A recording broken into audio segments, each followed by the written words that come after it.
tous. Je vais commencer par vous lire deux versets du psaume 86, versets 11 et 12. Voilà ce que disent ces deux versets. Enseigne-moi tes voies, ô Éternel, je marcherai dans ta fidélité. Dispose mon cœur à la crainte de ton nom. Je te louerai de tout mon cœur, Seigneur mon Dieu, et je glorifierai ton nom à perpétuité. Alors ma question ce matin, c'est est-ce qu'on est prêt à louer le Seigneur de tout notre cœur? Si oui, ça va fonctionner alors. Je vous invite à chanter Louer Adonai.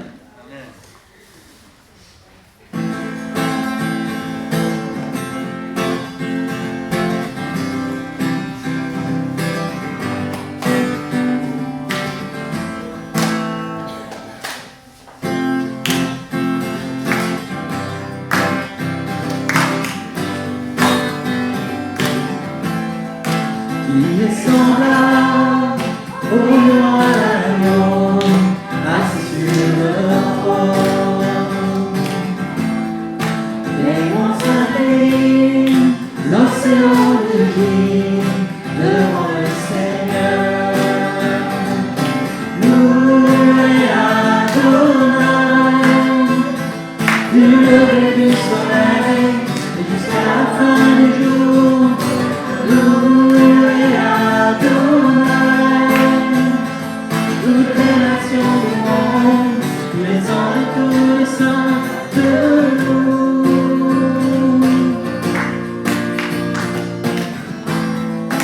Il est semblable au lion à l'agneau, assis sur le trône. Les vents s'inclinent, l'océan rugit devant le Seigneur. Louez Adonai, du lever du soleil et jusqu'à la fin du jour.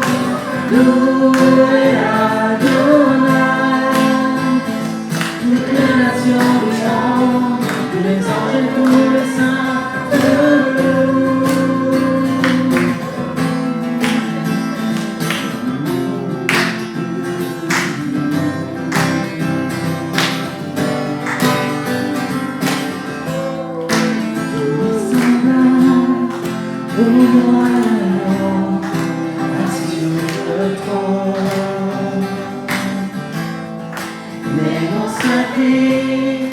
L'océan rugit devant le Seigneur. Louez Adonai, du lever du soleil jusqu'à la fin du jour. Louez Adonai, toutes les nations du monde, tous les anges et tous les saints te louent. Du lever du soleil et jusqu'à la fin du jour. Louez Adonai, toutes les nations du monde, tous les anges et tous les saints te louent.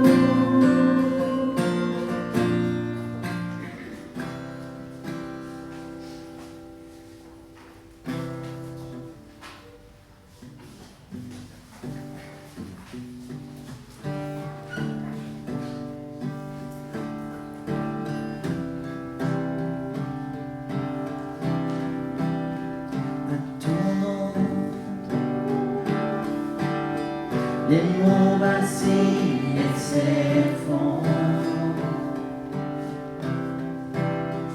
À ton nom, les flots s'agitent, les mers grondent. À ton nom, les anges s'inclinent, la terre se réjouit, ton peuple s'écrie. Seigneur de la terre, nous exaltons ton nom, remplissant le ciel de nos louanges, Yahweh.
Quand nous connaissons le nom d'une personne, cela prouve que nous connaissons déjà un peu cette personne. Le nom, c'est une partie de notre identité. Alors en préparant ce culte, eh bien, j'ai réfléchi, c'est pas exhaustif ma réflexion, mais j'ai essayé de réfléchir sur les noms qui servent à désigner notre Dieu. Ils sont très nombreux dans la Bible. Donc à travers les chants que j'ai choisis, on va en évoquer certains, mais ce ne sera pas exhaustif, ce ne sera pas complet. Le premier qui m'est venu à l'esprit, bien sûr, c'est celui que Dieu donne de lui-même. En Exode 3, verset 14, vous voyez, quand Dieu va envoyer Moïse vers son peuple, et puis il dit oui, mais en gros, quel est ton nom? Alors il ne dit pas directement, il dit oui, mais tu vas m'envoyer vers ce peuple, et s'il me demande, mais qui est celui qui t'a envoyé? Il n'ose pas demander directement à Dieu quel est son nom. Et Dieu lui répond ceci. Il lui dit, je suis celui qui suis. Et il ajouta, c'est ainsi que tu répondras aux enfants d'Israël. Celui qui s'appelle je suis m'a envoyé vers vous. Je suis celui qui suis. Dans les manuscrits les plus anciens de la Bible, seules les consonnes sont écrites. Donc on voit l'équivalent du Y ou du J, parce qu'en fait, selon les transcriptions, puis H, VH. Donc on a pu traduire par Yahvé, Yahweh, disent les Anglais plutôt, c'est pour ça que là j'ai dit Yahweh, ou Jéhovah, si on veut. De toute façon, on ne sait pas exactement parce que personne ne sait vraiment comment on le prononce. Les Juifs, dans les synagogues, encore aujourd'hui, ne prononcent jamais ce nom. Et ils le remplacent par Adonai, Seigneur, parce que pour eux, le nom de Dieu est trop sacré pour pouvoir le prononcer. Yahweh souvent est traduit en français par l'Éternel. C'est une assez bonne traduction parce que c'est l'Éternel, c'est celui qui n'a ni commencement ni fin. Alors j'avais envie, ce matin, et puis peut-être tous les jours qui suivent, je pense que chaque nom, chaque désignation de Dieu pourrait donner lieu à une prédication. Ça, c'est pour le programme de Todd, quand il va revenir.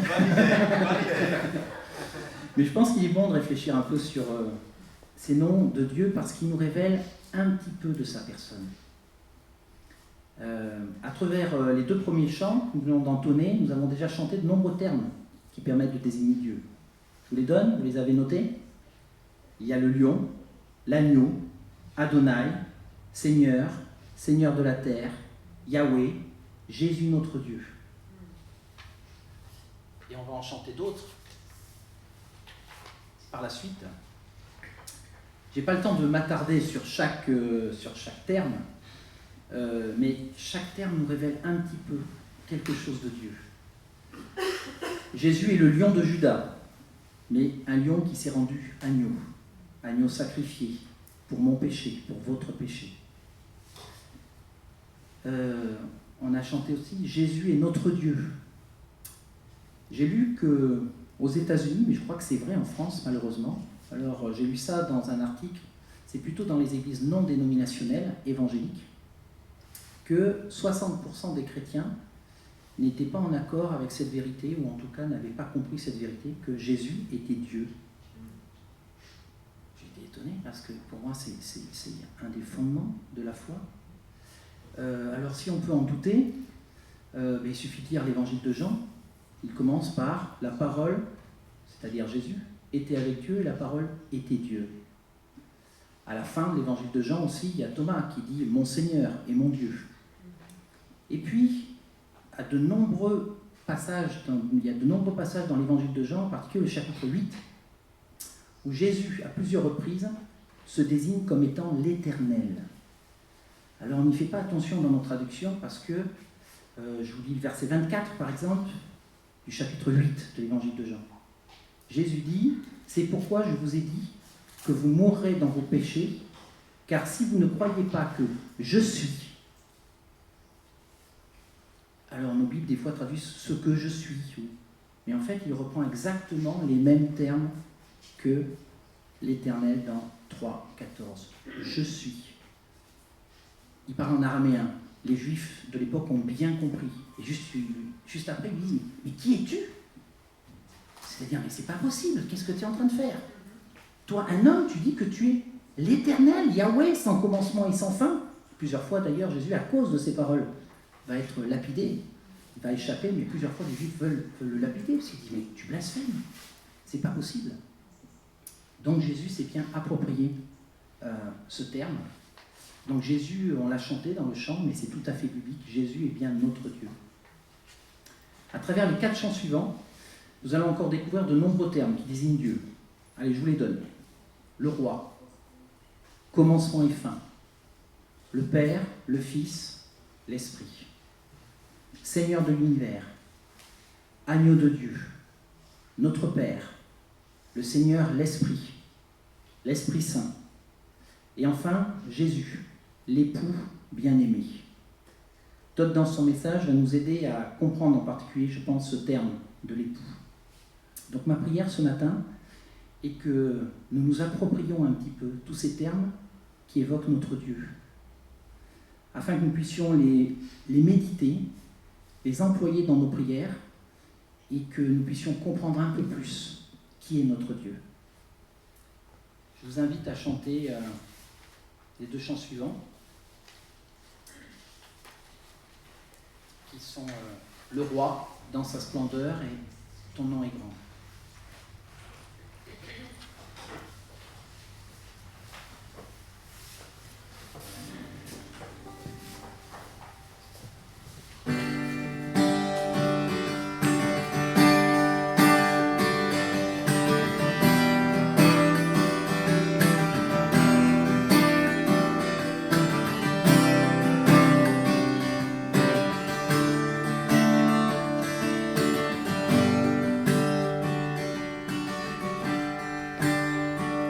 Le roi dans sa splendeur, vêtu de majesté, la terre se réjouit, la terre se réjouit. Il est pavé d'éclat, la nuit essaie de fuir. Au son de sa voix, au son de sa voix,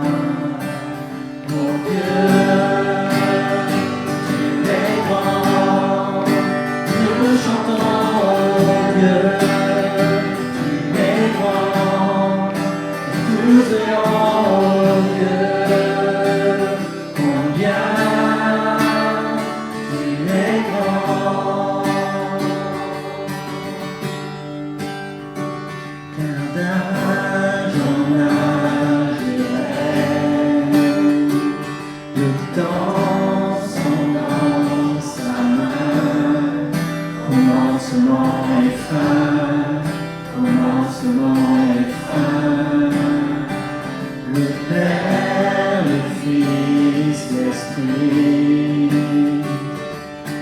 Trinité divine, le lion et l'agneau, le lion et l'agneau.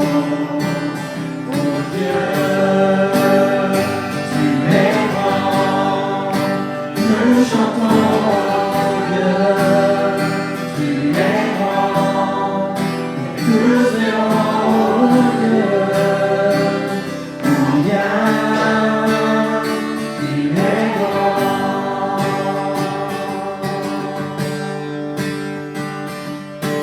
Le plus grand des noms, digne de louange,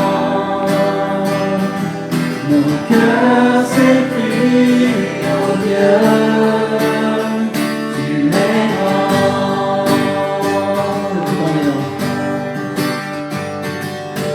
Le plus grand des noms, digne de louange, mon cœur s'écrie, oh Dieu, tu es grand.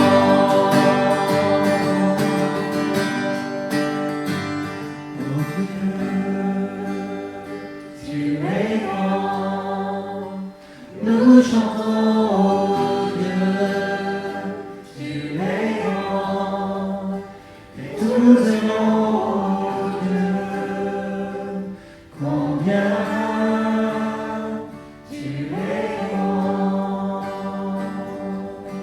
Dieu, tu es grand. Dieu, tu es grand. Nous chantons, oh Dieu, tu es grand. Nous aimons, oh Dieu,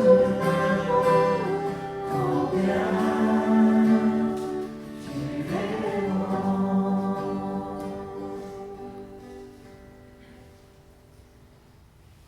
Oh Dieu, tu es grand. Nous venons dans ta présence, Seigneur Dieu, couverts par le sang de l'agneau.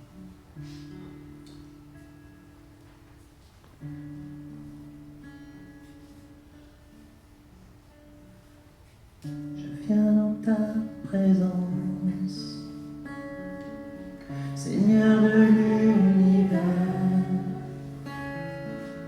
Rien n'a plus d'importance, rien n'a plus de valeur. Je viens chercher ton cœur, trouver ta volonté, me tenir prosterné en chantant tes louanges. Ton nom est grand, ton nom est saint, ton nom est digne de louange. À toi l'honneur, à toi la gloire, à toi la puissance et la force. Jésus, agneau de Dieu. Je viens dans ta présence, déposer les fardeaux, tout ce qui me retient, de m'approcher de toi. Tu es mon bouclier, mon âme et mon sauveur. Vers toi, Seigneur, mon Dieu, je veux lever les mains.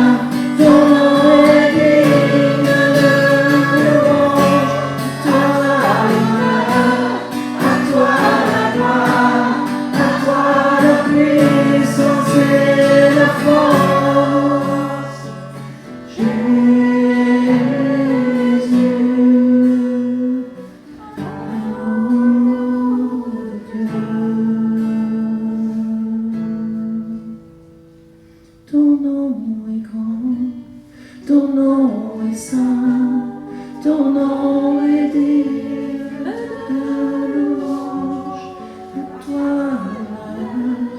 À toi la gloire, à toi la puissance et la force. Ton nom est grand, ton nom est saint, ton nom est digne de louange. À toi la puissance et la force. Ton nom est grand, ton nom est saint, ton nom est digne de louange. À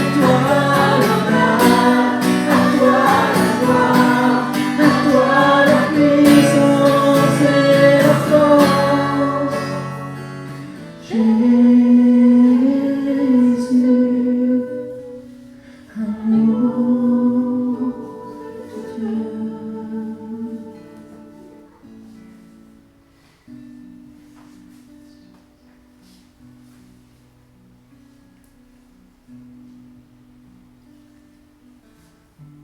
Oui, merci Jésus, agneau de Dieu, parce que tu as donné ton sang pour notre péché.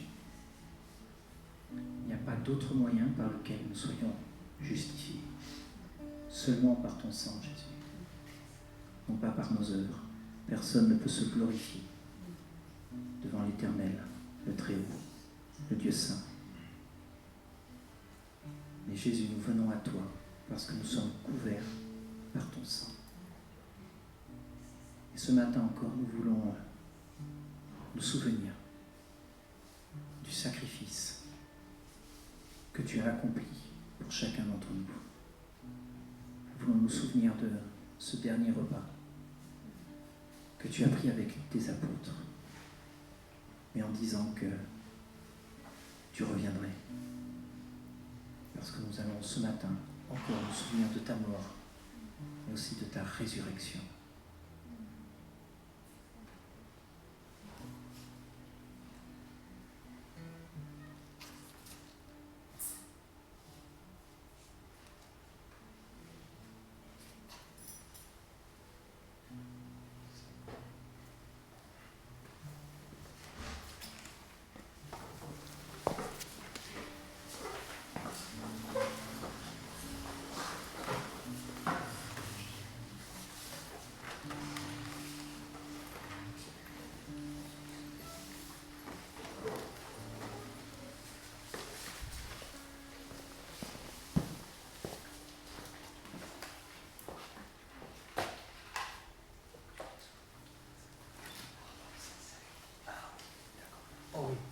Bon, Jean-Yves est là? Non? Ok. Bon. C'était Jean-Yves qui était programmé pour mais je sais pas, il a un problème dans le route. Bon, nous allons prendre le Saint-Seine à ce moment, c'est toujours particulier pendant le temps de Covid, donc nous avons une table à chaque côté et chacun est libre pour après que nous prions et nous regardons la parole de Dieu, chacun est libre pour aller aux tables. Et j'invite mon frère Jean-Yves, donc il va nous partager.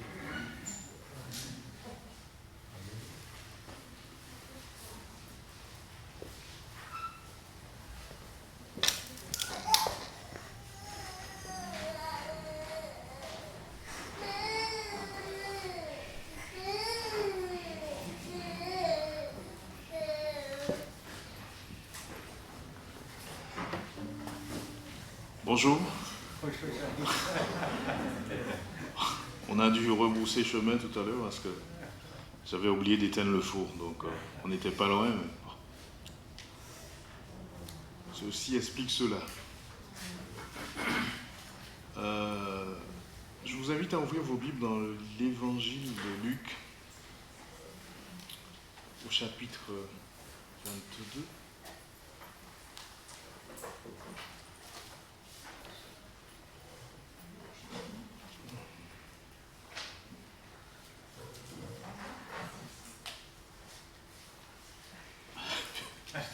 Tu peux enlever le masque, frère.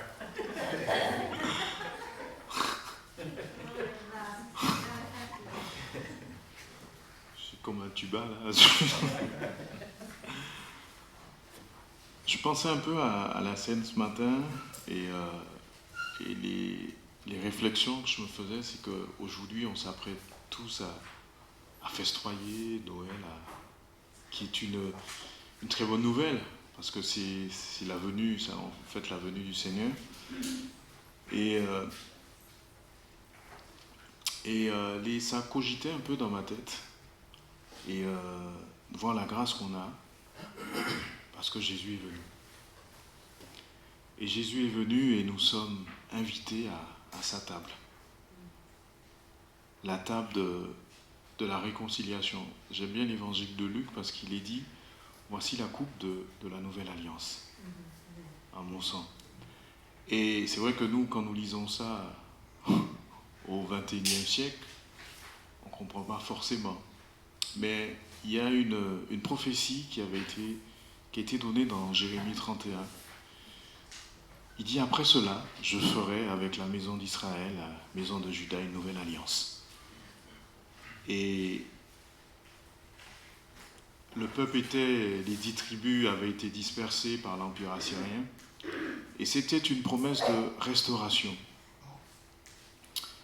Et c'est pour cela que c'est important qu'ils soient 12, parce que les 12 représentent la maison d'Israël réconciliée en Jésus.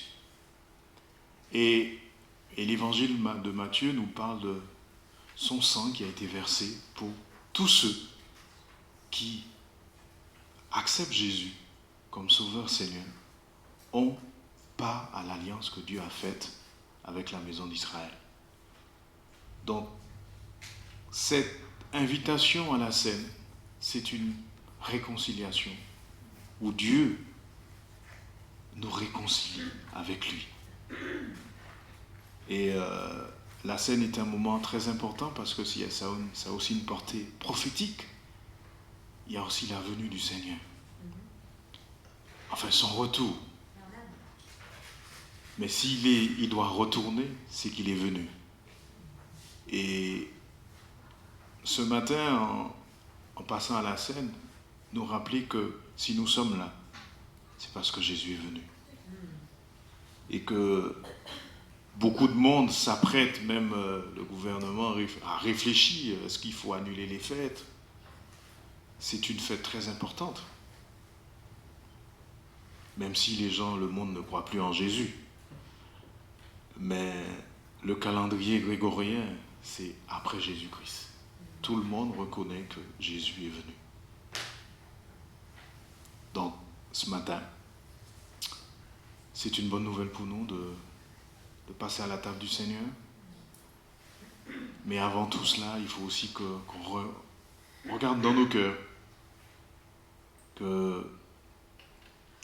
qu'on se repente de ce qu'on a pu faire, penser, dire, non pas glorifier le Seigneur, afin de pouvoir passer à la table du Seigneur, qui est un moment très important. C'est un moment de joie, parce que nous sommes réconciliés avec lui, et c'est un moment aussi d'espérance, parce qu'il y a son retour. Et vraiment, prenons un petit temps pour prier et de passer à la table du Seigneur. La joie du Seigneur, c'est notre force. C'est un moment de joie. Jésus est venu. Amen.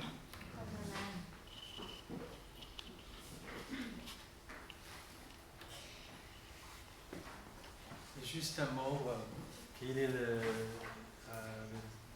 désinfectant, je ne sais pas comment ça se dit en français. Pour le gel hydroalcoolique. Et aussi, vous prenez le pain et la coupe si c'est pour la première fois que vous êtes là. Donc là à la table et après vous passez. Seigneur, merci pour ta venue. Si nous sommes là ce matin, c'est parce que tu nous as aimés le premier. Et en retour, Seigneur, nous voulons te témoigner notre reconnaissance. Seigneur, nous savons que nous sommes des hommes. Il n'y a pas un homme qui ne pêche pas. Mais ta parole nous enseigne que si nous confessons nos péchés, tu es fidèle et juste pour nous pardonner et nous purifier de toute iniquité. Ce matin, nous voulons nous approcher de ta table avec assurance que tu nous as pardonné et avec espérance parce que nous attendons ton retour. Seigneur, le monde s'apprête à donner et changer les cadeaux parce que c'est un moment de fête. Mais tu nous as fait don de ta vie afin que nous soyons réconciliés avec toi. Et ce matin, nous voulons vraiment te demander pardon pour nos fautes, nos péchés, Père, au nom de Jésus. Merci parce que ton sang, Jésus, a coulé pour nous. Et si nous sommes là, si nous avons cette espérance, si nous sommes debout, si nous sommes remplis d'assurance, de confiance, c'est parce que toi, tu nous as remplis de ton esprit. Merci pour ta venue. Et nous soupirons après ton retour. Que ton nom soit béni en ce jour, que ton nom soit sanctifié. Père, au nom de Jésus. Amen.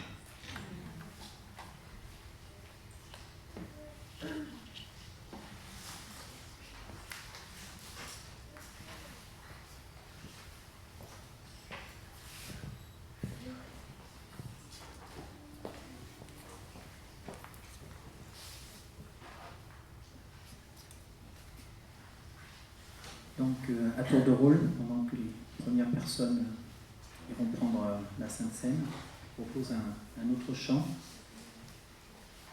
Et puis, après ce chant, comme ça va durer un petit peu de temps, je propose aussi que chacun puisse partager une prière qu'il a envie d'adresser à notre Dieu.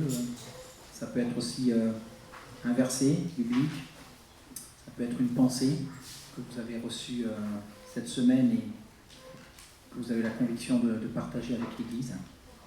Je propose un chant qui s'inspire de 2 Corinthiens 3, versets 17 et 18. Or le Seigneur, c'est l'Esprit. Et là où est l'Esprit du Seigneur, là est la liberté. Nous tous, dont le visage découvert, reflétons la gloire du Seigneur. Nous sommes transformés en la même image, de gloire en gloire, par l'Esprit du Seigneur. C'est beau, n'est-ce pas?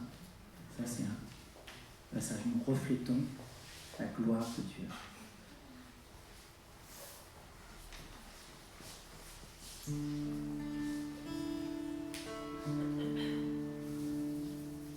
Nous tous qui reflétons le Seigneur de gloire, un visage découvert comme dans un miroir. Nous sommes transformés à son image, transfigurés de gloire en gloire par le Seigneur l'Esprit. Tu es merveilleux, Dieu notre Père. Tu es glorieux sur ton trône de lumière, et tu resplendis dans ton palais de gloire. Sur ta beauté, nous fixons nos regards. Sur ta beauté, nous fixons nos regards.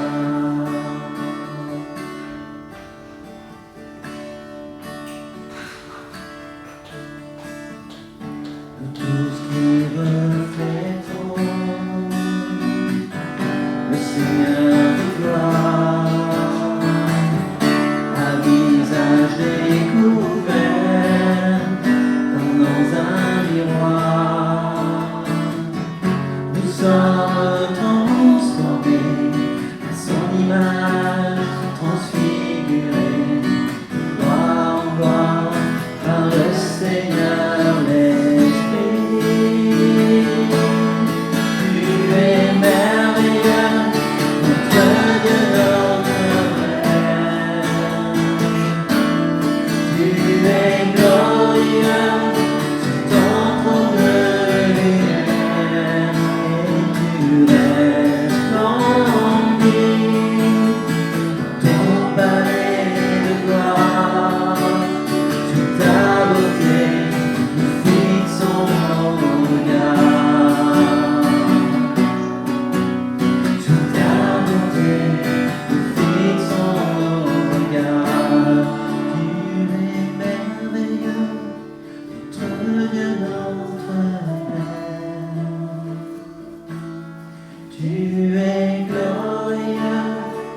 ton trône de lumière,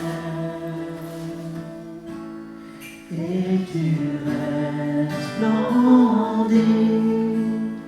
dans ton palais de gloire. Sur ta beauté, nous fixons nos regards. Sur ta beauté, nous fixons nos regards.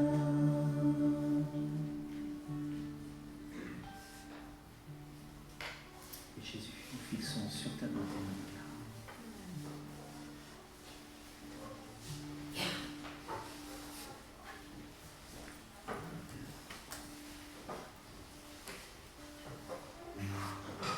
Aide-nous, Seigneur, de fixer nos regards sur toi, comme nous avons chanté, de vivre de cette manière, Seigneur.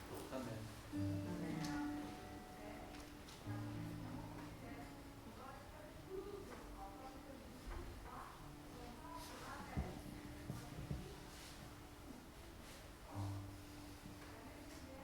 Merci Seigneur pour qui tu es.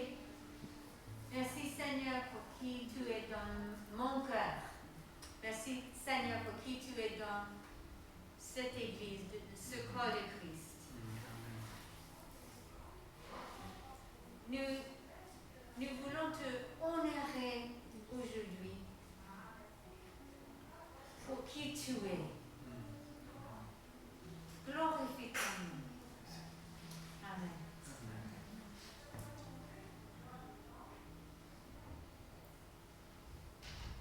Oui, Seigneur Jésus, tu as remporté la victoire sur la mort pour nous sauver, Seigneur Jésus, pour nous offrir un avenir. Merci, Seigneur Jésus, pour ton sacrifice. Seigneur Jésus, nous voulons en retour t'offrir nos vies. Nous voulons en retour t'offrir un parfum de nos louanges, un parfum de notre cœur et aussi de notre obéissance. Seigneur Jésus, aide-nous à réaliser ces combats glorieux que tu as remportés pour nous et à nous emparer de la victoire dans nos vies pour te servir, Seigneur. Vraiment, Seigneur Jésus, illumine nos cœurs, nos âmes, nos esprits. Relève chacun, Seigneur, relève-nous, relève-moi. Que vraiment nous puissions te servir, Seigneur Jésus, selon ta volonté. Que tu puisses être heureux, être content de nous, Seigneur. Merci, Père. Amen.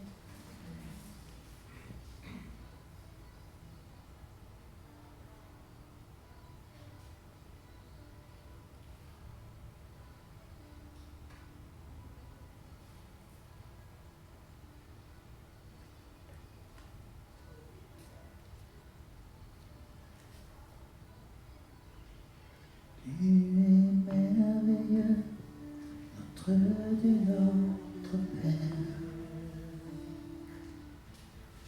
Tu es glorieux sur ton trône de lumière,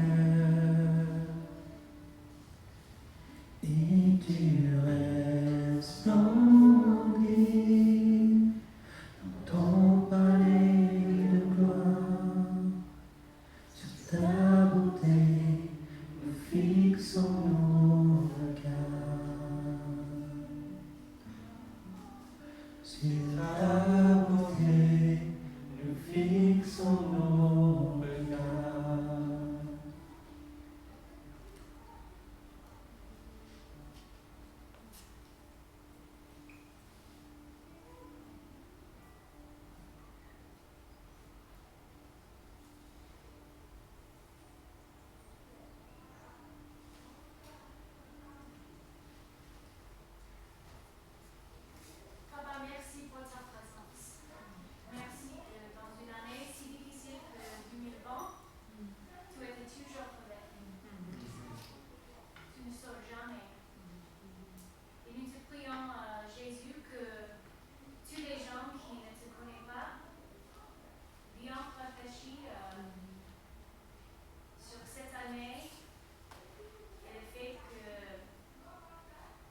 inviter Todd à partager avec nous ce que le Seigneur a placé dans son cœur.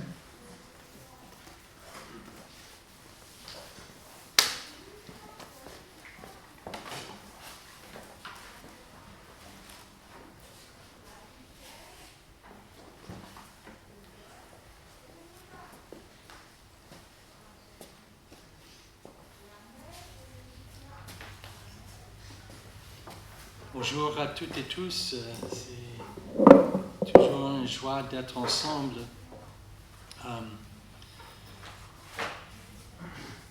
Première chose que je veux dire, ce n'est pas dans mes notes pour la prédication de ce matin, mais je suis reconnaissant pour le don de l'art. Quand je regarde ça, je ne sais pas pour vous, peut-être que vous n'êtes pas le même que moi, mais ça m'attire vers Dieu. Et je suis reconnaissant pour les artistes.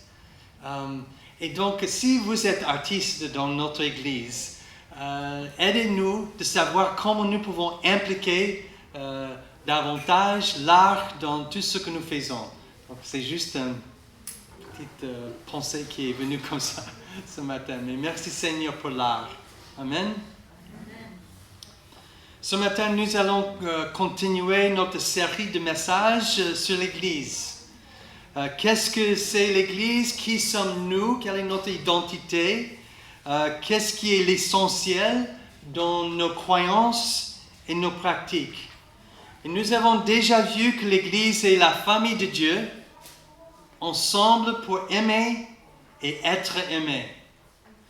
L'Église est le temple de Dieu, ensemble pour connaître Dieu et le faire connaître. L'Église est le corps de Christ, ensemble pour servir les uns les autres dans l'amour. La confession de Westminster, c'est un catéchisme écrit au XVIIe siècle pour instruire les croyants de l'Église d'Angleterre dans leur croyance et leur pratique de l'Église. C'est une confession classique de la foi. Il est formulé comme une série de questions et de réponses que les croyants apprennent. Et l'une des questions clés est la suivante. Il est posé comme ça. Quel est le but principal de l'homme? Et la réponse, glorifier Dieu et trouver la joie en lui pour toujours. Glorifier Dieu et trouver la joie en lui pour toujours. Cette réponse résume bien le message de ce matin. Nous sommes l'épouse de Christ, ensemble pour glorifier Dieu et trouver notre joie en lui. C'est un thème important que l'on retrouve dans toute la Bible. Les prophètes de l'Ancien Testament emploient souvent l'image du mariage pour parler de l'alliance entre Dieu et son peuple. L'amour de Dieu, sa sollicitude, son engagement envers son peuple sont exprimés à travers la métaphore du mariage. Dieu est le mari et son peuple est représenté comme sa femme.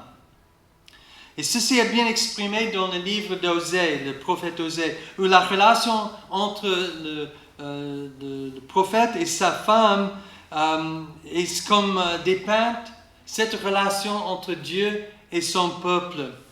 Dans une belle promesse qui rappelle un vœu de mariage, le Seigneur dit à son peuple, je lis en Osée, chapitre 2, versets 21 et 22, vous pouvez écouter, il dit ceci. Je te fiancerai à moi pour toujours. Je te fiancerai à moi par la justice, la droiture, la bonté et la compassion. Je te fiancerai à moi par la fidélité. Tu connaîtras l'Éternel. En fait, nous voyons, on peut regarder dans les écrits du prophète Jérémie, Ésaïe, Ézéchiel, Osée et d'autres, qu'il y a cette image de Dieu et son peuple comme un mariage entre un homme et sa femme. Dans le Nouveau Testament, il y a 2 passages clés qui parlent de l'Église comme l'épouse de Christ. Éphésiens chapitre 5, verset 21 à 33, et en Apocalypse chapitre 19, verset 6 à 9.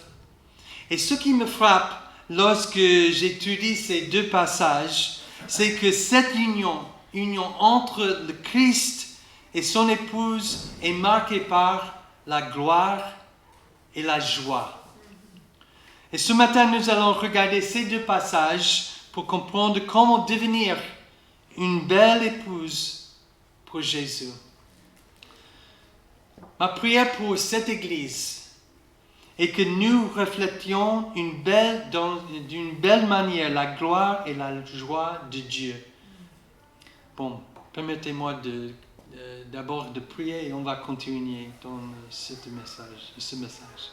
Seigneur Jésus, merci pour ta parole. Merci pour tout ce que tu as fait pour nous. Tu nous as choisis. Nous sommes ton Église.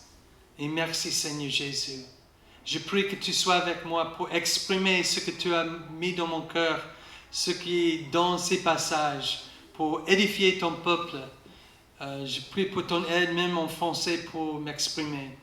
Et que chacun soit, que par ton esprit, Seigneur, que tu nous parles, nous tous.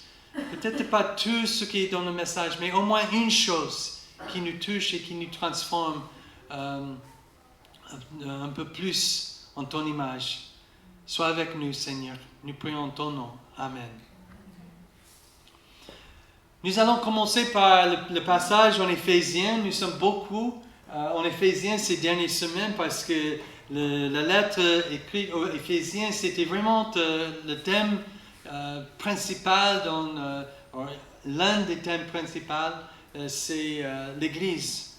Donc, si vous avez vos Bibles, vous pouvez regarder avec moi Éphésiens chapitre 5, à partir du verset 21.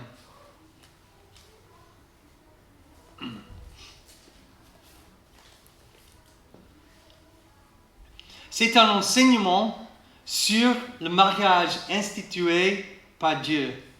Mais en observant ce passage, nous constatons que Paul parle à 2 niveaux. Il y a le niveau humain, qui parle du mariage entre un homme et une femme. Mais aussi, il y a le niveau divin qui parle de la relation spirituelle entre Jésus-Christ et son Église. Ce matin, pour nous aider à répondre à notre question, c'est quoi l'Église? Nous allons considérer le côté divin de ce passage.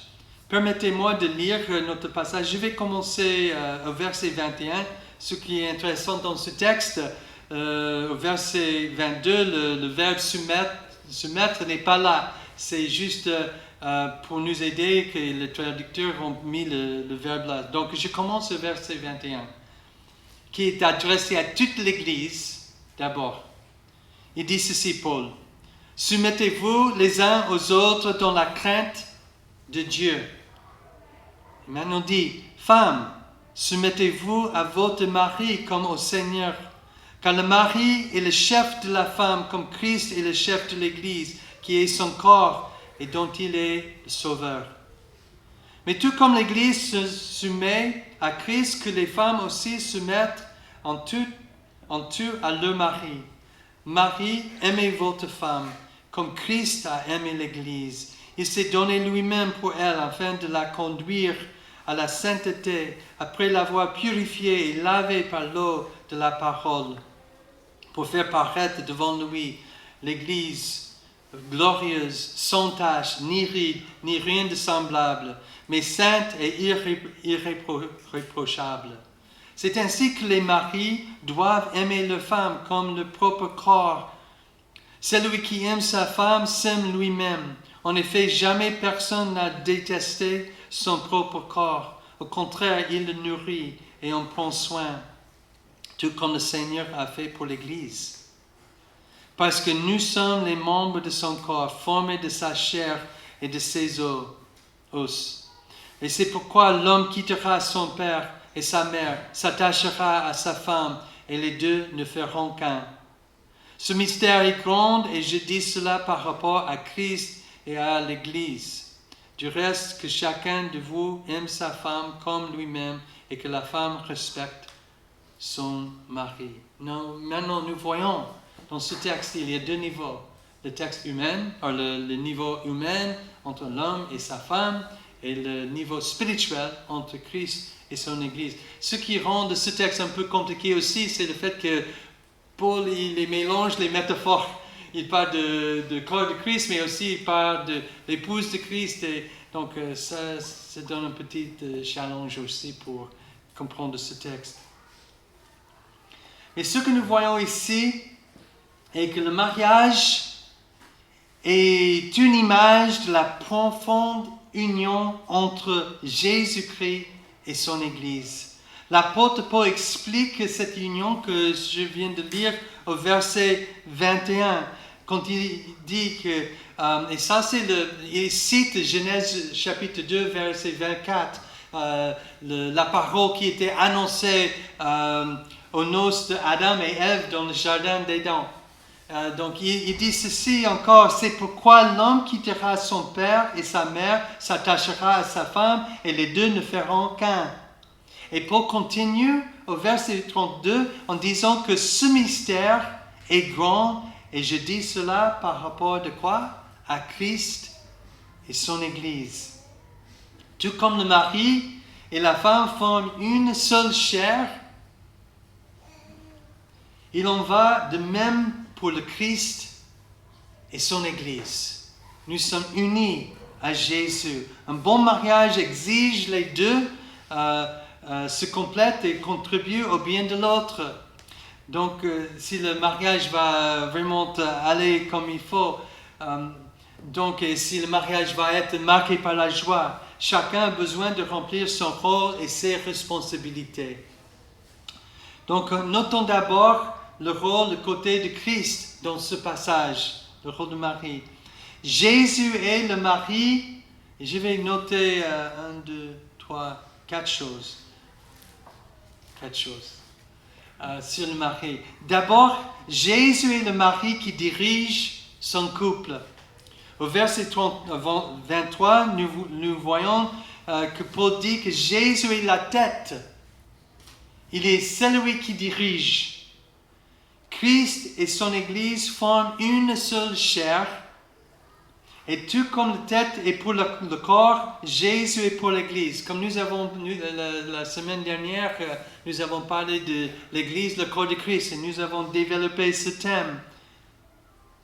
La tête dirige et coordonne les actions du corps pour son bien-être et il ne fait jamais quelque chose qui peut blesser le corps.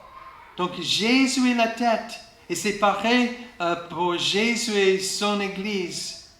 Notez aussi dans ce verset 23 comment il se termine.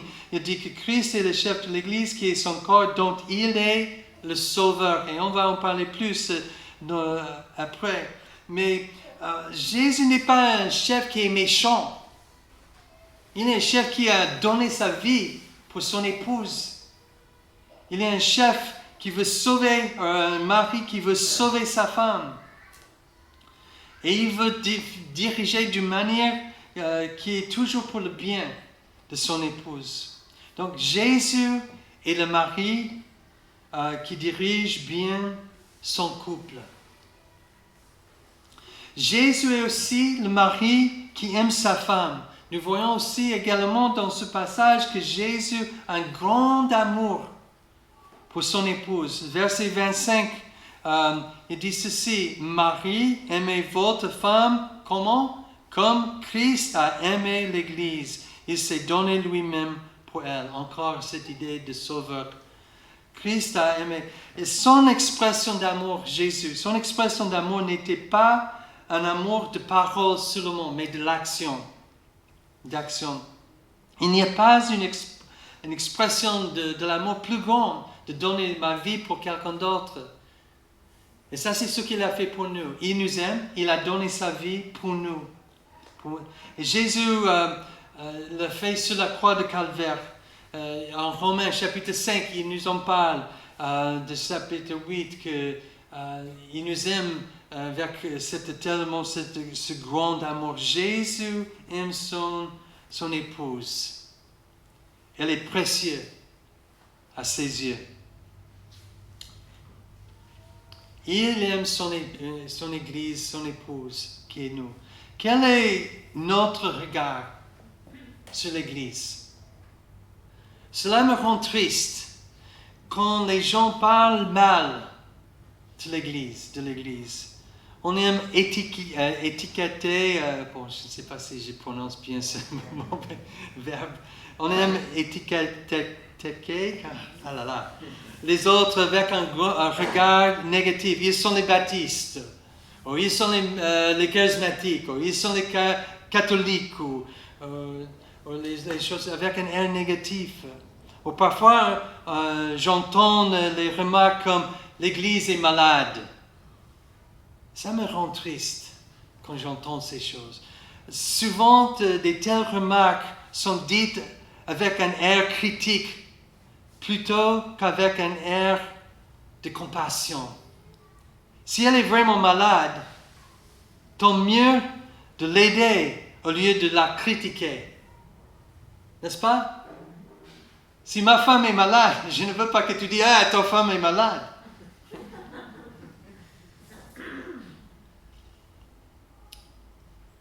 Si vous parlez mal de ma femme, tu me blesses parce qu'elle m'est chère. Elle m'est chère, très chère.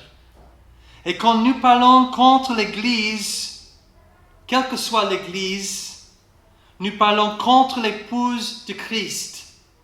Même si cette Église a quelques problèmes, nous parlons contre l'épouse de Jésus. Nous blessons le cœur de Jésus. Donc faisons attention de la façon que nous parlons de l'épouse de Jésus-Christ. Amen. Troisième chose. Jésus est le mari qui veut rendre sa femme belle. Nous lisons au verset 26 à 27, je le lis. La raison pourquoi Jésus se donne pour son épouse. Il dit ceci, il s'est donné lui-même pour elle, verset 26, afin de la conduire à la sainteté après l'avoir purifiée et lavée par l'eau de la parole, pour faire paraître devant lui cette Église glorieuse, sans tache, ni ride, ni rien de semblable, mais sainte et irréprochable. Ces versets nous expliquent, en fait, la raison pour son grand amour. Il voit son épouse comme sa propre chair. Nous sommes sa propre chair.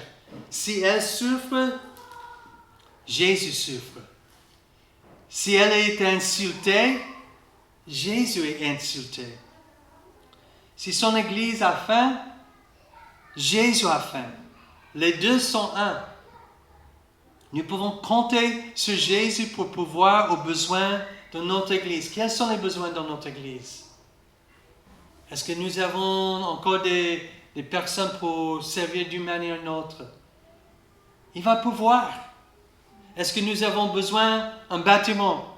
Il a pourvu pour nous. Amen. Est-ce que nous avons besoin de quoi que ce soit? Nous sommes son Église. Il est là pour nous aider, pour pouvoir à nos besoins. Nous pouvons nous tourner vers lui pour la protection de cette Église aussi. On peut compter sur lui. Il est là. Jésus aime notre Église. Épime est cher à Jésus. Et nous sommes son épouse. Quand mon fils Thomas avait dit 13 ans, nous avons fait une randonnée de 5 jours dans les montagnes, sac à dos. Et j'ai voulu lui parler de ce que cela signifie d'être un homme. Avant qu'il ait devenu un âge qui n'écoute plus à papa, j'ai pensé à 13 ans, ça c'est un bon moment. Donc j'ai décidé d'aller pendant 5 jours. Et nous avons ensemble, pendant cette randonnée, nous avons regardé l'exemple de Jésus et nous sommes arrivés à cette définition d'un homme. Un vrai homme est celui qui est... Je vais utiliser les mots anglais parce que je ne trouve pas vraiment les beaux mots en français, mais un vrai homme est celui qui est le leader, le lover, celui qui aime, le provider, celui qui pourvoit, et le protecteur. Il est le leader, le lover, le provider, le protecteur des personnes que Dieu a placées sur sa garde. Donc, je veux lui dire que c'est comme ça parce que je lui dis comme ça à mon fils parce que ça ne dépend pas si on est marié ou non. Parce que nous tous, nous avons certaines personnes que Dieu a placées sur notre garde. Donc, et quand j'ai pensé à ça et ce passage, j'ai pensé, ça c'est, Jésus est un tel homme pour nous et pour son Église. Il est notre leader, il est notre lover, il est notre provider, il est notre protecteur. Ça, c'est ce qu'il fait pour son Église. Notons maintenant, donc nous avons vu 4 choses pour Jésus, mais notons maintenant le rôle de l'épouse dans ce passage. Regardons les versets 22 à 24. Je le lis. Femmes, soumettez-vous à votre mari comme au Seigneur, car le mari est le chef de la femme, comme Christ, est le chef de l'Église qui est son corps et dont il est le sauveur. Mais tout comme l'Église se soumet à Christ, que les femmes aussi se soumettent en tout à leur mari. L'Église est une femme soumise à Jésus, une épouse soumise à Jésus. La soumission est une attitude volontaire d'accepter et de respecter l'autorité d'une autre personne. Et ce passage nous enseigne que Jésus est l'autorité ultime de son Église. Ce passage nous enseigne que Jésus est l'autorité ultime de tout. Il ne faut pas manquer. En fait, Emmanuel, je veux dire quelque chose ici. Mais en fait, cette statistique que tu as citée m'a choqué. Qu'un tel pourcentage de l'Église, dans les églises évangéliques, ne savent pas que Jésus est divin. Je veux que vous savez, aujourd'hui, Jésus est Dieu. Amen. Jésus est Dieu. Que ça il n'y ait aucun doute pour cela dans cette Église. Amen. Ouais. Bon, en fait, nous voyons que et il ne faut pas manquer aussi que ce thème est récurrent dans toutes les images que nous avons développées dans les dernières semaines. Jésus est Seigneur. Dans la famille de Dieu, il est le fondement de la famille. Dans le temple de Dieu, il est la pierre angulaire. Dans le corps de Christ, il est la tête. Et c'est toujours le pareil. Jésus est Seigneur. C'est la confession que nous avons ici. Nous avons souvent une vision négative de l'autorité. Mais Jésus est une autorité bienveillante. Il veut rendre son épouse, ce que nous voyons dans ce passage, il veut rendre son épouse sainte, pure, sans tache, irréprochable et glorieuse. Ça, c'est ce qu'il veut faire en nous, son épouse. Je le reprends, sainte, pure, sans tache, irréprochable et glorieuse. Cette transformation n'est possible que si nous nous soumettons à son autorité bienveillante. Jésus, le mari par excellence, est là avec son épouse tout au long du chemin. Et c'est exactement ce dont son épouse a besoin. Et c'est ce qu'elle doit faire pour devenir glorieuse et belle. C'est pourquoi la soumission est essentielle. Plus nous nous soumettons à Jésus, plus nous devenons une épouse glorieuse. Et plus nous devenons une épouse glorieuse, plus nous apportons la gloire de Jésus en retour. Amen. Donc il veut travailler dans nos vies. Peut-être la robe de mariage n'est pas trop belle en ce moment. Peut-être il y a les tâches, les choses ont besoin d'être réparées ou quoi que ce soit dans nos vies. Regarde nos vies. Seigneur, qu'est-ce que tu veux faire en moi? Qu'est-ce que tu veux développer en moi? Et qu'est-ce que tu veux faire dans notre Église pour nous aider à devenir cette épouse qui est prête pour le mariage? Dans la Bible, bon, ça c'est Éphésiens chapitre 5. Maintenant je passe en Apocalypse. Dans la Bible, le mariage juif comporte 2 étapes importantes.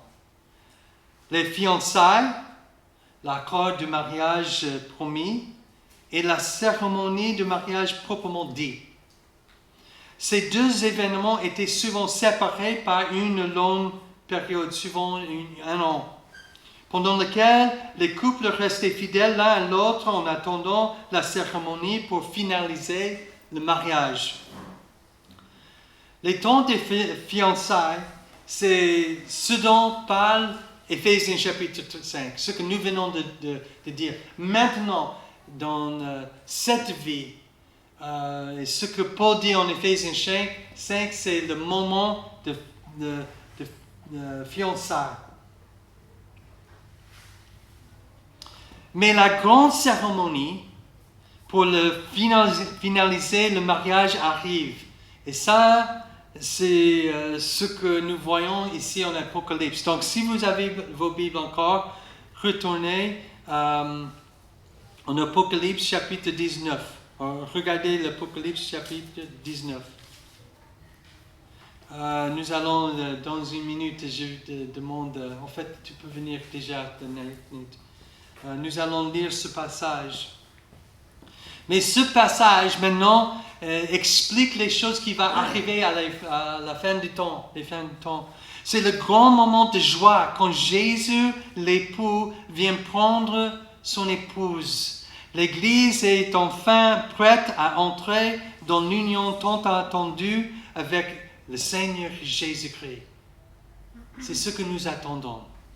Donc, Nate va lire ce passage pour nous. Mais je vous demande de vous mettre en scène pendant qu'il lit le passage. Peut-être même fermez vos yeux. Imaginez que vous êtes là. Écoutez le ton du passage. Que voyez-vous?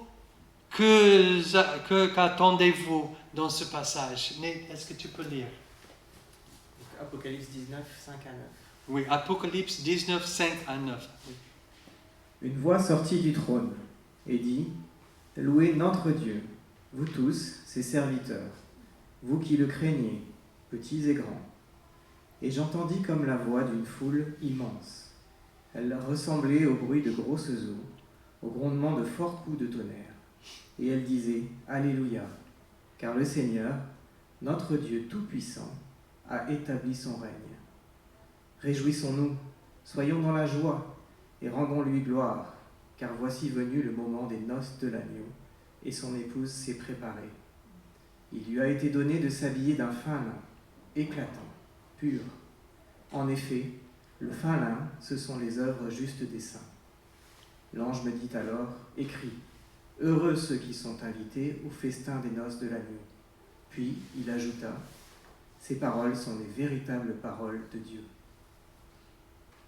Amen. Merci Nate. Qu'est-ce qui saute aux yeux pour vous? Qu'est-ce que vous avez entendu? Quel est le ton de passage? Qu'est-ce qui te marque? Donc je vous donne juste un instant pour le dire.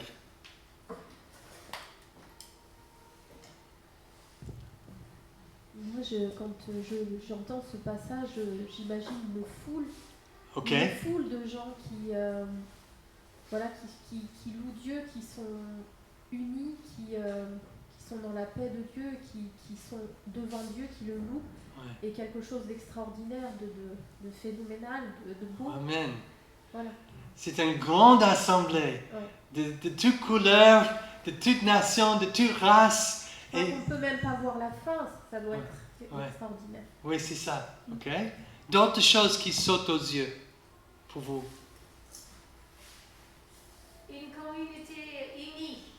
Une communauté unie, d'accord? D'autres pensées?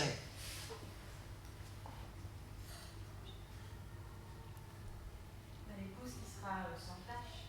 Comment? L'épouse qui sera sans tâche. Ok, sans tâche dans l'épouse. Amen. Elle est belle, elle est présente. Ses vêtements, est-ce qu'on dit robe de mariage? C'est ça qu'on dit? Est belle et radiante. Bon, en été, nous avons assisté le mariage de mon fils Thomas, qui a 13 ans, que j'ai parlé avec lui de toutes ces choses. Mais c'est un temps de joie et de voir que son épouse, qui était bien habillée, radiante. Je trouve intéressant que verset 8, c'est dit que la femme là, de la robe de la mariée, ce sont les œuvres justes et saintes. Ok. Et c'est comme nous tissons maintenant, par les œuvres, bonnes œuvres, la robe de mariage. Ok. Ok. Et elle était prête Elle était prête. pour le mariage. Donc, elle était préparée pendant ce temps maintenant. Elle était préparée. Elle a passé par le processus de sanctification. En fait, j'ai oublié de dire ça. Oh là là. Qu'est-ce que j'ai sauté tout un paragraphe? Oh là là. Oui, j'ai sauté toute une partie de mon message. Bon, tant pis. Je vais vous envoyer le message. Vous pouvez lire vous-même. Mais pour moi, ce qui saute aux yeux, c'est la joie. La joie qui est présente et la gloire de cette grande célébration.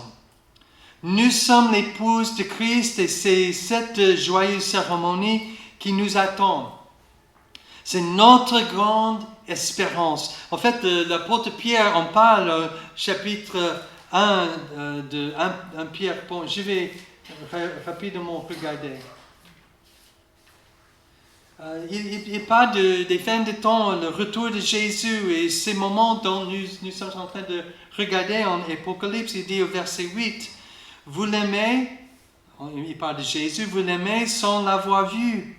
Vous croyez en lui sans le voir encore. Et vous vous réjouissez d'une joie indescriptible et glorieuse parce que vous obtenez le salut de votre âme pour prix de votre foi.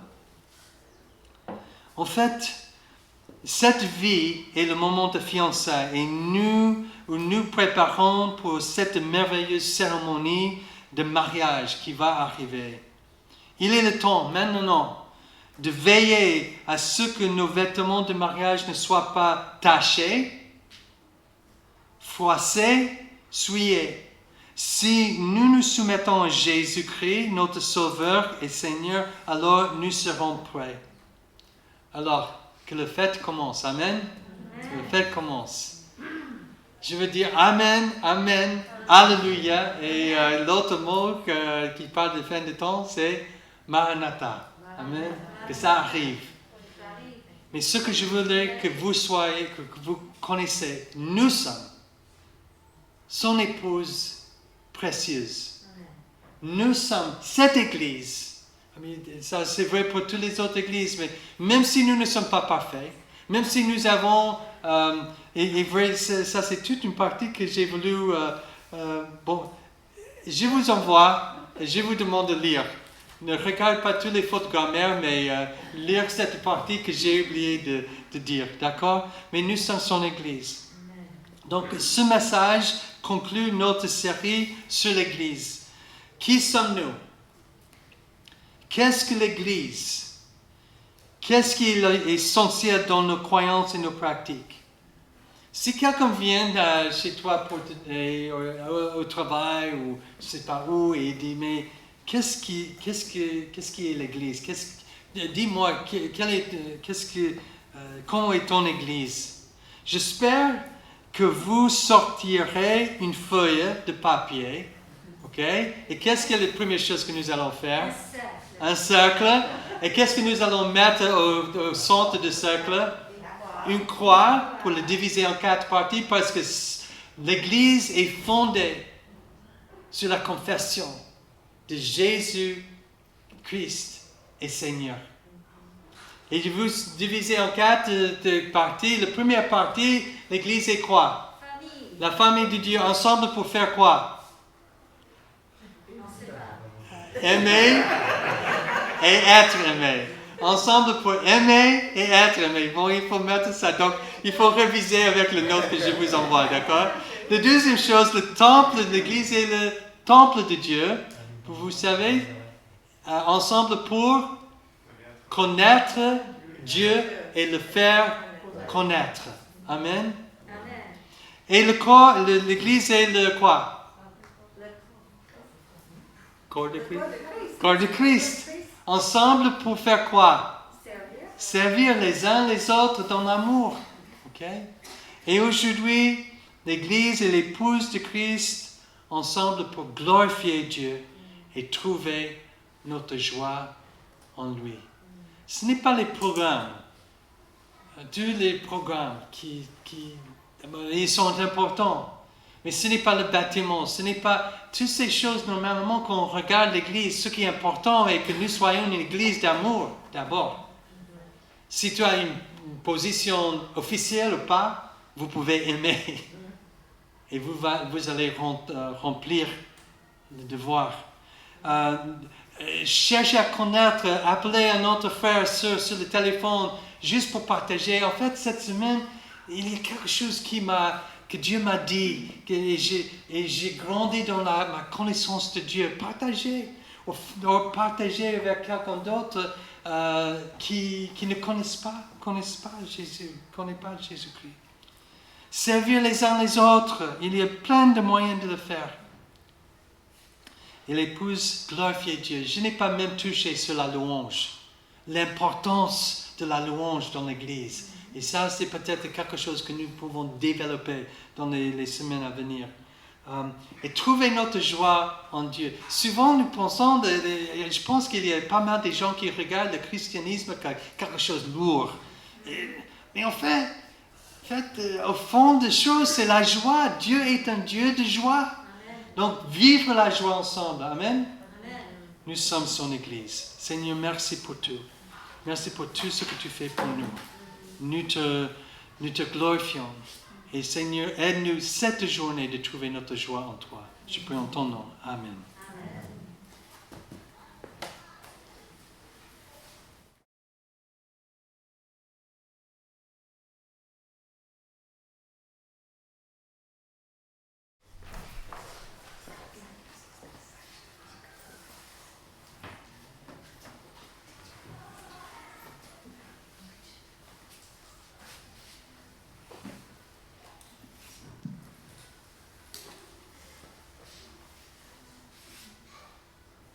Toujours dans le livre de l'Apocalypse, chapitre 5, verset 12, il est écrit « À celui qui est assis sur le trône et à l'agneau, louange, honneur, gloire et puissance pour les siècles des siècles. » Je vous invite à chanter un chant qui parle de l'agneau de Dieu et qui évoque aussi ce que Todd vient de partager avec nous.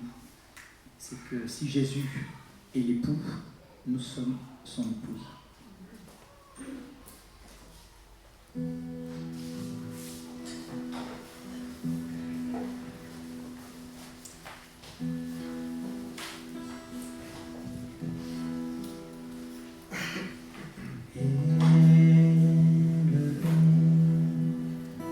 À la droite de Dieu, couronné de mille couronnes.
c'est toi qui as fait de nous ton épouse.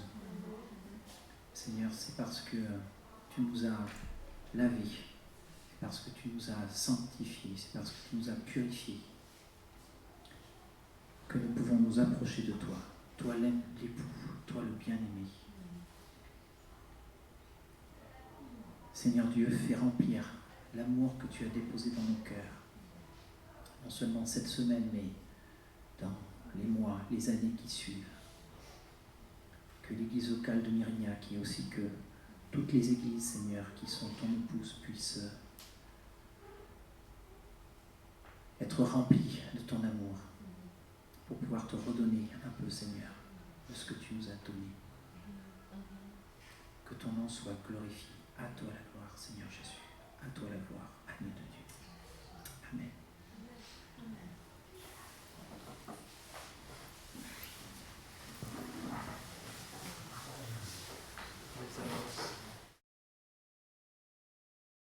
Les annonces, Tu veux que je... Oui. Bon,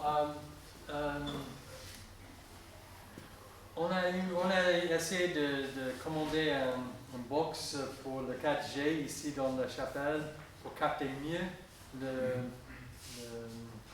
qu'est-ce qu'on dit? Peut-être Seigneur peut l'expliquer. Pour pouvoir diffuser en direct. Pour diffuser en direct, sans coupure et tout. Donc, mais il n'est pas arrivé compromis. Donc aujourd'hui, ça serait enregistré, et dans les semaines qui viennent, on espère de diffuser en direct. Mais quel que soit le problème, on va l'après-midi vous envoyer l'enregistrement du culte. Le culte dimanche prochain, je ne sais pas si Carmen Christine a un mot à dire. Je vais juste dire que voilà, c'est dimanche prochain à 15h. D'accord. Ici, voilà, il y a la participation de beaucoup de personnes, donc ça c'est top, c'est tout ce qu'on disait avec Carla, et je pense que c'est une bonne chose que toute l'église maximum s'implique. Et puis aussi on peut inviter nos proches, particulièrement des personnes qui connaissent. Je le dis au micro, ou alors il faudrait que tu viennes au micro, parce que pour ceux qui ne vont pas entendre, en fait, qui sont en visio. C'est bien, je peux vous merci. Donc je disais juste. Donc c'est dimanche prochain, ici, à 15h. Là, j'ai plus les notes. Voilà, vous pouvez inviter des personnes proches, des voisins, des collègues, des personnes qui ne connaissent pas le Seigneur. Ça sera un culte un peu format spécial de célébration. Et ça sera aussi tourné vers des personnes qui ne connaissent pas le Seigneur. Et voilà, je disais aussi qu'il y avait la participation de pas mal de gens dans l'église, donc c'est une bonne chose. S'il y a des personnes qu'on n'a peut-être pas sollicitées, qui auraient à cœur de participer, n'hésitez pas à venir voir Karma ou moi. Il y a plein de petites choses à faire. Et voilà. Donc ça sera un moment aussi de joie, et je vous invite vraiment à tous être là. Est-ce que ça c'est au lieu du matin ou pas? Oui. C'est ici, à 15h. Oui, Oui, il n'y a pas de culte le matin. C'est que l'après-midi. Et ça sera un format de 1h15. Ça sera pas très long.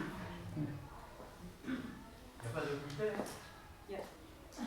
Non, je peux pas. Samedi prochain, comme le consigne de Covid est changé, vous pouvez contacter Wyman et Karma si vous voulez. Il y a un peu de temps des travaux au bâtiment, donc vous pouvez le contacter. Et je ne sais pas s'il y aura une limite de combien de personnes ou quoi, mais contactez Wyman et Karma pour donner un coup de main. Il y a pas mal à faire. Donc,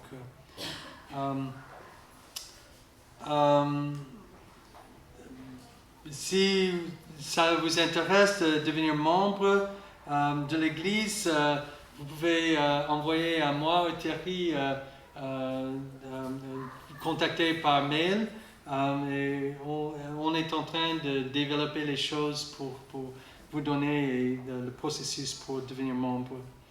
Comme vous savez, demain, Thierry et moi, nous devons repartir aux États-Unis pour chercher notre visa de longue durée. Donc, priez pour nous.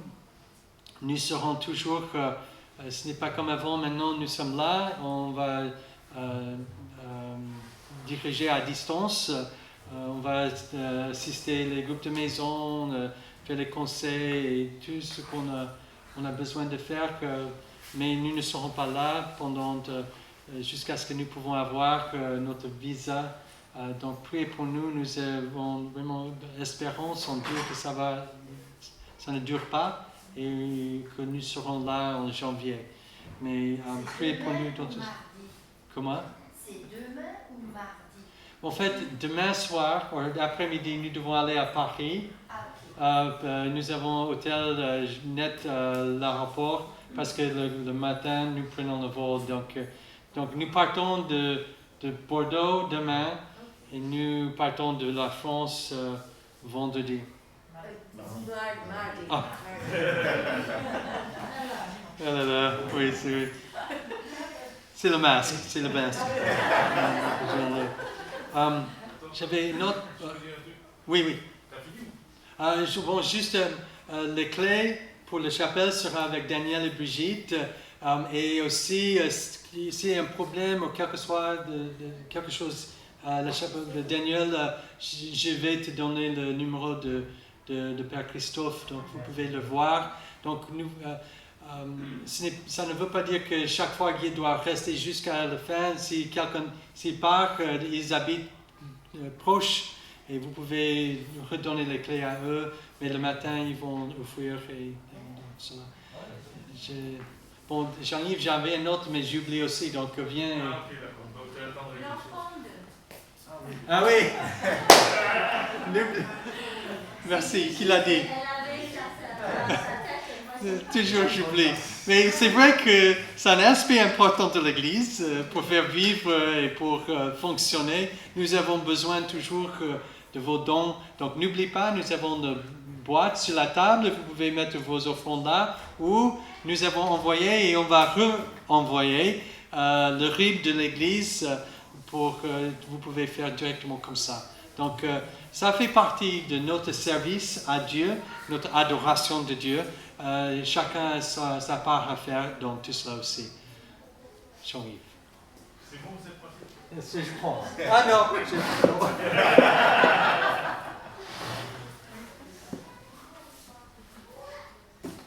Bon, j'aimerais nous inviter à prier pour Todd et Terry qui vont bientôt partir. Encore un peu de temps, juste un peu de temps. Après, on ne les verra plus. De la même façon qu'ils vont partir en avion, bien sûr. Ils vont revenir aussi en avion. Donc, j'invite toute l'Église à se lever et à prier pour eux. Depuis leur retour, on a pu voir les choses que Dieu a mises dans leur cœur pour l'Église, comment ils rassemblent. Dieu veut qu'ils rassemblent l'Église parce qu'il y a certainement des choses que Dieu a en réserve pour cette Église qu'on ne sait pas encore, mais l'Église a besoin d'être rassemblée, d'être fortifiée, d'être encouragée dans sa marche parce que Dieu n'a pas fini avec nous. Dieu a encore des choses glorieuses en réserve pour nous. Oui, le Seigneur vient. Donc, nous allons étendre nos mains vers eux et je vais demander à Chris, dans un français parfait français, va prier pour va prier pour eux. Merci Dieu pour Todd et Terry, ce qu'ils ont fait pendant leur séjour ici en France. Dieu, nous te prions pour qu'ils puissent être protégés sur le vol vers les États-Unis et que toi, Dieu, peux ouvrir les portes de l'administration française pour donner les visas à eux. Dieu, c'est seulement toi qui peux bouger les fonctionnaires aux États-Unis pour ce visa. Merci Dieu pour ta grâce, ta puissance et ta présence dans notre Église.